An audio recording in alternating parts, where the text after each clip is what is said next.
So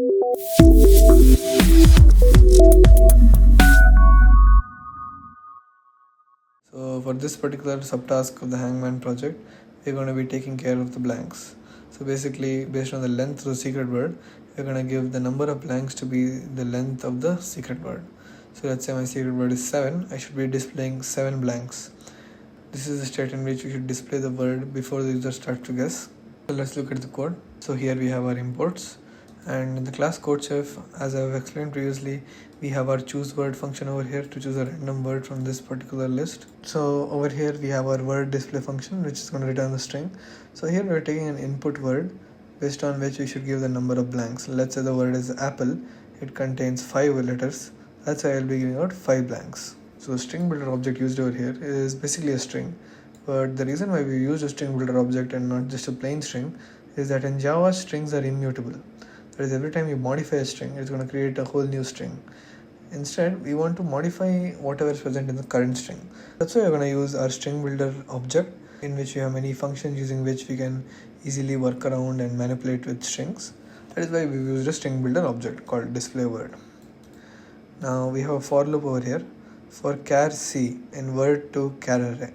So basically, what does word.toChar over here do? So toChar array is basically going to convert a string into an array of characters. So basically it's going to convert the word which we given as an input to this function into an array of characters. By doing that, we can easily isolate each letter present in the input given by the user or the input word. That way we can compare easily.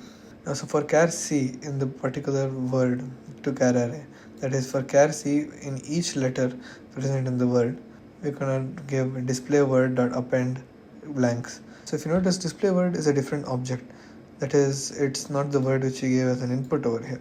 So basically we'll be creating a new variable, and based on the length given to this function, we're gonna add blanks for every single letter present in the input given to this function. Now after iterating through every letter in the word, we're going to return display word dot to string. So if you recall, over here display word is not a string, it's a string builder object. So in order to convert it to a string so that we can display to the user, we're going to use dot to string.